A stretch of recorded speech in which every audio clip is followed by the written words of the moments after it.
Lungs और liver की ऐसी चटपटी रेसिपी एक बार ज़रूर ट्राई करें। अस्सलाम वालेकुम। चलिए अब शुरू करते हैं। आज की रेसिपी हम कैसे बनाएंगे। एक फ्राई पैन में हमने पानी लिया, इसमें लंग्स और लिवर डाले और अब हल्दी की 1 चम्मच डाल के इसको मिक्स कर लेंगे।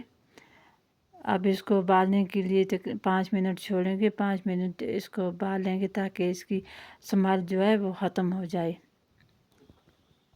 5 से 6 मिनट हमने इसको उबाला, इस पे पूरी जाग बन गई है।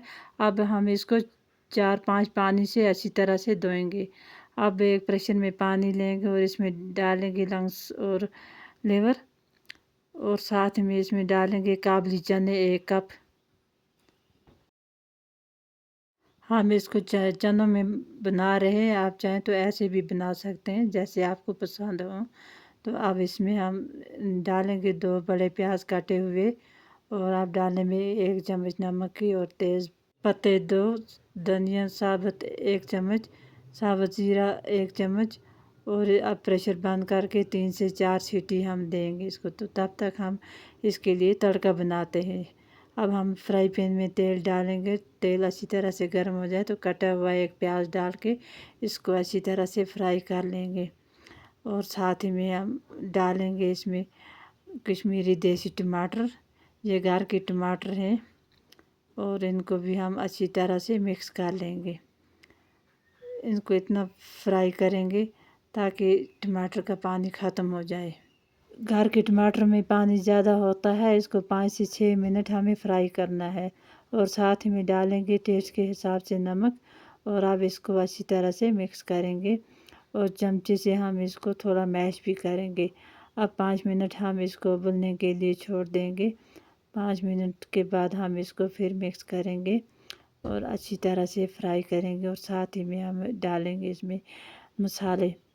हल्दी 1 चम्मच, मिर्च पाउडर 1 चम्मच डाल के हम इसको अच्छी तरह से मिक्स करेंगे। अब देखिए इसका पानी बिल्कुल ख़त्म हो गया है, तो अब हम इसमें लवर और नमक डाल के उसको भी अच्छी तरह से मिक्स कर लेंगे। ये अच्छे से फ्राई होना चाहिए ताकि इसकी स्मेल बिल्कुल ख़त्म हो जाए। अब इसमें डालेंगे सूप चने का, अब इसको भी मिक्स कर लेंगे और साथ ही में डालेंगे 3 कटी हुई हरी मिर्च डाल के हम इसको अच्छी तरह से मिक्स करेंगे और 4 से 5 मिनट हम इसको इसी तरह पका लेंगे। चमचा हिलाते हिलाते हम पकाएंगे और अब ढक्कन दे के हम 20 मिनट इसको ढक्कन दे के छोड़ेंगे। 20 मिनट हो गए हैं, तो अब हम इसको चेक कर लेंगे। ये अच्छे से तैयार हो गया है। अब हम इसमें डालेंगे मसाले। गरम मसाला 1 चम्मच, धनिया पाउडर 1 चम्मच और अच्छी तरह से मिक्स कर लेंगे। हमारी सब्ज़ी बन के तैयार हो गई है। वीडियो को लाइक और शेयर करें, कमेंट करना ना भूलें। अल्लाह हाफ़िज़।